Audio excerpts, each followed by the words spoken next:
Hello guys, welcome back to my YouTube channel EN learner. सही आप सब अच्छे होंगे। तो चले गाइज, आज की बेहतरीन सीरीज को स्टार्ट करेंगे। आपको पता है 10 मिनट सीरीज में हम आपके जो इम्पोर्टेंट टॉपिक है वो कवर करते हैं। डेली आपको ये क्लासेस मिलती है। इसके अलावा आपको यहाँ पर UGC नेट से रिलेटेड पूरे बैचेज मिल जाएंगे और वो सारे बैचेज आपके लिए फ्री है और बेहतरीन कंटेंट है। प्रॉपर आपके सिलेबस के अकॉर्डिंग चीजें चल रही है। तो आज का जो आपका इंपॉर्टेंट टॉपिक है स्टेप ऑफ रिसर्च। इसके अलावा काफी इंपॉर्टेंट टॉपिक हो चुके हैं, तो आप वीडियोस वाले सेक्शन पे जाकर चेक कर लेना। अगर आपको UGC नेट का पूरा बैच चाहिए तो आप प्लेलिस्ट जाकर चेक कर लेना, ठीक है। और आपको स्क्रीन पर एक नंबर मिल रहा होगा। अगर आपको नोट्स चाहिए तो आप सिर्फ इसी नंबर पर ही मैसेज करोगे तो ही आपको जो नोट्स है, ये PDF है, ये आपको प्रोवाइड की जाएगी। इसके अलावा जो आपकी वो PYQ सीरीज है वो भी आपको यहाँ पर मिल जाएगी, इसी नंबर पर मिलेगी। तो चलिए, आप में से कोई नया हो तो चैनल को सब्सक्राइब करना मत भूलिएगा। तो चलिए स्टार्ट करते हैं। स्टेप ऑफ रिसर्च ऐसा टॉपिक जिससे हर बार क्वेश्चन बने और बनेंगे और आगे आपके काम आने वाला है, क्योंकि करना आपको रिसर्च ही है, जाना आपको रिसर्च के फील्ड में है। तो जब हम रिसर्च करते हैं तो उसका स्टेप होता है, एक सीक्वेंस होता है। अगर आप वो ही करोगे तो ही आपकी जो समस्या है उसका समाधान हो सकता है। मतलब जो रिसर्च करने जा रहे हो तो उसका सोल्यूशन मिलेगा। अगर स्टेप पे काम नहीं करोगे तो सोल्यूशन भी नहीं मिलने वाला। तो चलिए इस डायग्राम की मदद से पूरा रिसर्च प्रोसेस को समझते हैं। तो सबसे पहले जो है हमें क्या करना पड़ता है, हमें आइडेंटिफाई द प्रॉब्लम। पहले समस्या क्या है इसका तो पता लगाओगे। हमें ये तो पता है नहीं समस्या क्या है और हम समाधान करने जा रहे हैं। तो सबसे पहले या तो आपका आइडेंटिफाई द प्रॉब्लम लिखा आ सकता है, नाम अलग अलग हो सकते हैं लेकिन काम सबका सेम होगा। पहले आपको क्या मिलेगी, identify the problem. Identify the question भी आ सकता है, क्योंकि पहले तो पर्सन पूछोगे तभी तो उत्तर खोजोगे। तो नाम कुछ भी आए, काम एक ही रहेगा। सबसे पहले तो भाई समस्या क्या है ये पता लगाओ, ठीक है। ये क्वेश्चन खुद से पूछोगे या जैसे भी आपकी समस्या होगी उसके अकॉर्डिंग काम करोगे। सेकंड जो है रिव्यू द लिटरेचर, मतलब क्या करोगे, साहित्य जो इससे रिलेटेड चीजें हुई है उस साहित्य को पढ़ोगे।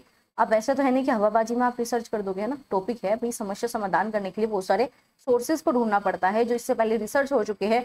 जो आपने टॉपिक लिया है उससे पहले रिसर्च जरूर हुई होगी, तो आप उसे पढ़ोगे, उसे देखोगे भाई क्या उनका जो है प्रोसेस रहा, क्या उनका सोल्यूशन निकला है, क्या उसका फैक्ट आया है लास्ट में, तो क्या उसका कंक्लूजन निकला है। तो सब हम किस में चेक करते हैं, कुल मिलाकर यहाँ पर हम अपनी समस्या से रिलेटेड जो भी पहले रिसर्च हो चुकी है उन सब लिटरेचर को पढ़ते हैं और उसके प्रति जो है विस्तृत तौर पर जानकारी ग्रहण करते हैं। ये दो टॉपिक क्लियर, ये पॉइंट क्लियर हुए। थर्ड पे आ जाओ, आपका setting research objective, question and आपका यहाँ पर आ गया हाइपोथेसिस। तो कुल मिलाकर ये है कि यहाँ पर हम रिसर्च को फॉर्मुलेट करना स्टार्ट कर देते हैं। यहाँ पर हम ऑब्जेक्टिव सेट करते हैं, ठीक है। ऑब्जेक्टिव आ जाए तो भी यही चलेगा, क्वेश्चन आ जाए, सेटिंग रिसर्च क्वेश्चन आ जाए तो भी यही चलेगा, या फिर आ जाए हाइपोथेसिस। जरूरी नहीं आपको हमेशा ऐसे ही पूछेगा। मान लो ये सेकंड स्टेप कट कर देगा और पूछेगा इसके बाद कौन सा स्टेप आएगा, ये है ही नहीं ऑप्शन में तो ये वाला लगा के आओगे। अगर ये भी नहीं है तो फोर्थ वाला लगा के आओगे, फोर्थ वाला भी नहीं है तो फिफ्थ वाला लगा के आओगे। तो अगेन जो आपका क्वेश्चन होगा उसके ऊपर डिपेंड करेंगे ये सारे स्टेप, ठीक है। चलो अब हम क्या करेंगे थर्ड स्टेप में, कि जो भी रिसर्च करने जा रहे हो उसका कुछ ऑब्जेक्टिव सेट करोगे कि हाँ मुझे ये इसका ऑब्जेक्टिव है, मुझे ये इसका सोल्यूशन चाहिए। हम क्या करेंगे, कुछ अपने उद्देश्य निर्धारित करते हैं। पहले ही होगा, है ना, ये पहले ही होगा। क्यों करने जा रहे हो, क्या क्वेश्चन पूछा, उसका कुछ जो भी समाधान करोगे उसका एक हम ऑब्जेक्टिव सेट कर लेते हैं। ऐसे हम रिसर्च में करते हैं, ठीक है। ऑब्जेक्टिव क्वेश्चन या फिर आप कहते हो हाइपोथेसिस। हाइपोथेसिस क्या होता है, एक आपका ऐसा सोल्यूशन है जो कि परमानेंट नहीं है, मतलब वो कुछ समय के लिए ही रहेगा। अस्थायी तौर पर जब आप एक सोल्यूशन तैयार कर सकते हो कि हाँ इसका ये सोल्यूशन हो सकता है, इसका ये जो है समाधान निकलेगा, और वो समाधान क्या हो, अस्थायी हो, तो उसे ही बोलते हैं आपका उसे बोलते हैं हाइपोथेसिस, ठीक है। तो हाइपोथेसिस एक ऐसा सोल्यूशन होता है जो कि अगेन स्थायी नहीं है, मतलब वो आपने इस वजह से रखा है ताकि आप आगे का प्रोसेस स्टार्ट कर सको। अगर आपको पता रहेगा हाँ मुझे इस रास्ते पर जाना है तो आप आराम से जा पाओगे। अगर पता ही नहीं रास्ता क्या है तो नहीं पहुंच पाओगे। तो ये एक तरीके का अस्थायी पता कह सकते हो, एड्रेस कह सकते हो, जिसके बेस पर आप आगे चलोगे। तो आई होप ये आपके 3 टॉपिक क्लियर हुए होंगे। इससे रिलेटेड डिटेल में आपको पूरा सेशन मिल जाएगा। तो यहाँ तक चीजें क्लियर है। चलो आगे चलते हैं, और आगे चलने से पहले मुझे आपको एक स्पेशल चीज दिखानी है। चलो मैं आपको दिखा देती हूँ। तो ये आपको स्क्रीन पर एक बेहतरीन बुक दिखाई दे रही होगी। आपके काफी डाउट आते हैं कि मैम कोई ऐसी बुक बता दीजिए जो हमारे सिलेक्शन के लिए काम आए, जो हमारे पेपर में बहुत ही ज्यादा लाभकारी हो। तो ये आप यहाँ पर देख पा रहे हो UGC नेट की go to guide for NTA, मतलब UGC की तरफ से जो भी आपका पर्टिकुलर सिलेबस है, जो आपका पेपर 1 है, जो भी कंपलसरी होता है, सभी को पता है भाई ये तो आपका आएगा चाहे आपका कोई भी सब्जेक्ट हो। तो जब आपको पता है ये कोई भी सब्जेक्ट हो ये आएगा, और इसके बिना ना तो नेट होगा और ना ही इसके बिना JRF होगा।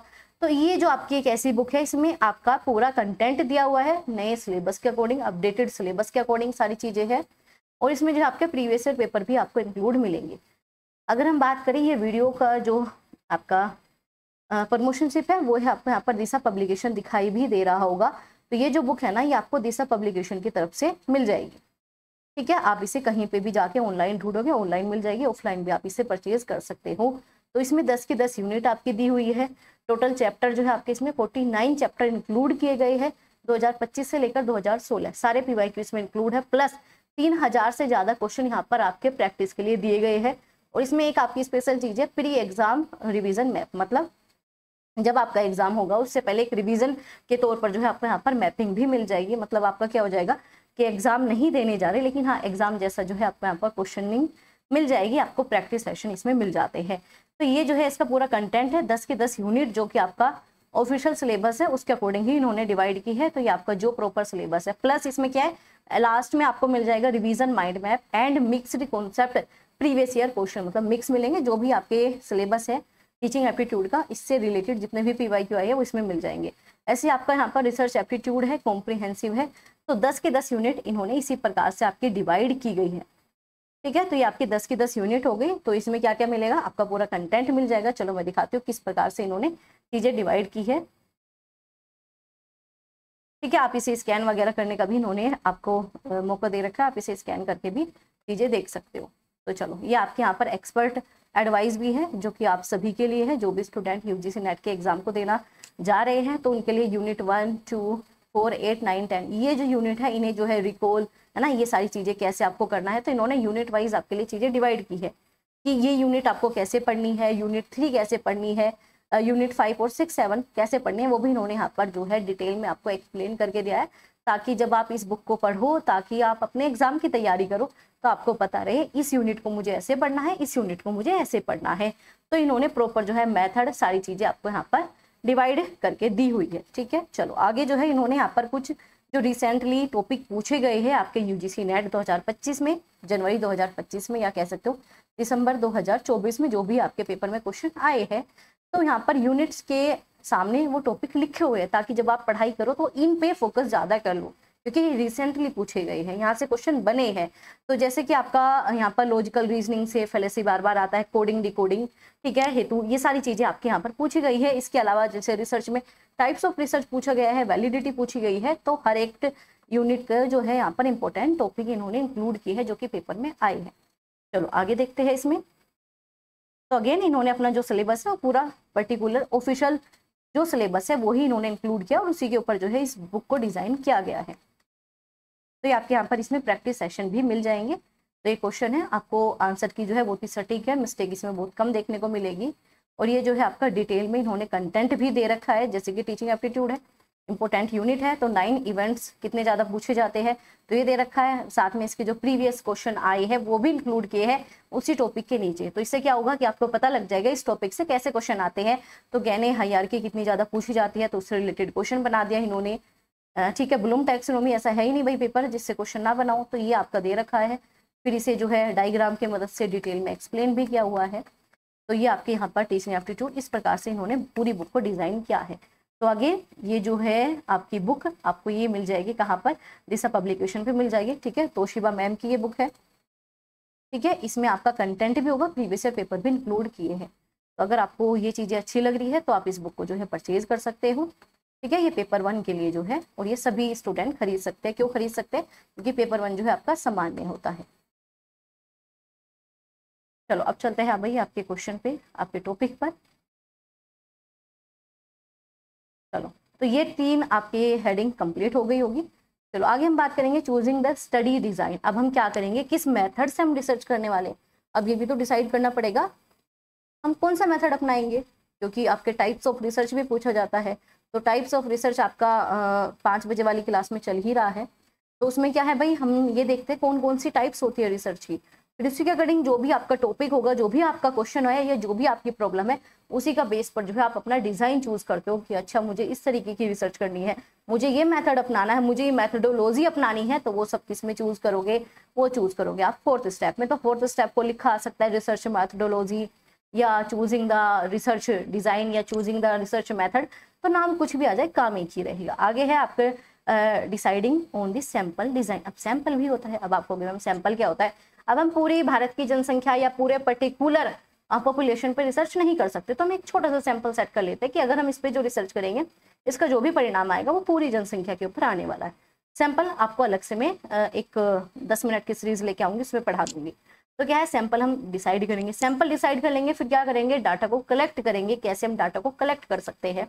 इसके अलावा जो है हम जो है प्रोसेसिंग एंड एनालाइज डाटा, जो भी हमने डाटा कलेक्ट किया सही किया है, प्राइमरी है, सेकेंडरी डाटा है, सही है, गलत है, फिर उसका हम प्रॉपर एनालाइज करते हैं, उसका क्या रिजल्ट है, क्या इफेक्ट पड़ा है, उस चीज को हम देखते हैं। और अगेन जब आपकी ये सारी चीजें हो जाएगी फिर आप अपनी जो है रिसर्च तैयार कर देते हो, मतलब राइटिंग द रिपोर्ट। तो आप अपनी जो है रिसर्च तैयार करके, ठीक है, तो आपकी जो 8वीं हो गई उसमें क्या है, क्या करोगे, रिसर्च खत्म हो गई, मतलब आपने क्या कर दिया, रिपोर्ट तैयार कर दिया, आपने अपनी रिसर्च कंप्लीट कर ली।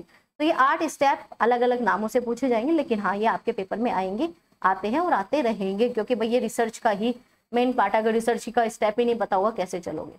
ये चीज़ आपको क्लियर हुई है।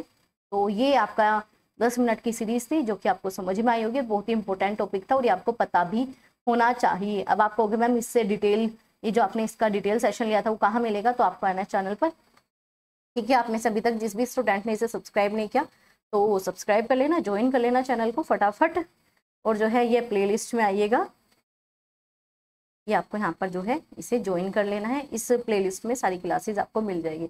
इसके अलावा जो आपका लास्ट टाइम बचा है, कैसे आपको अभी अपनी तैयारी पर ध्यान देना है, कैसे आपको अभी अपना पढ़ना है, तो उससे ऊपर जो है आपको ये 45 दिन का पूरा मैंने जो है माइंड मैप बना के दे दिया, पूरा एक एक दिन डिवाइड करके आपको दे दिया, यही काम आपको करना है, ठीक है। ये आपकी बेहतरीन गाइडेंस आपको दी जाती है, तो आपको इन्हें फॉलो जरूर करना है। और 10 मिनट की सीरीज आपके लिए बहुत ही ज़्यादा इंपॉर्टेंट है, तो ये सीरीज देखना मत भूलना, क्योंकि बैरियर्स इन कम्युनिकेशन पेपर में आ चुका है।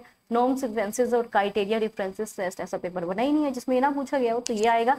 और जो आज हमने पढ़ा वो ये 10 मिनट की सीरीज अब आपकी डेली चलने वाली है। तो अगर सेशन अच्छा लगा हो तो क्या करना है भाई, लाइक और शेयर बिना कहे कर देना।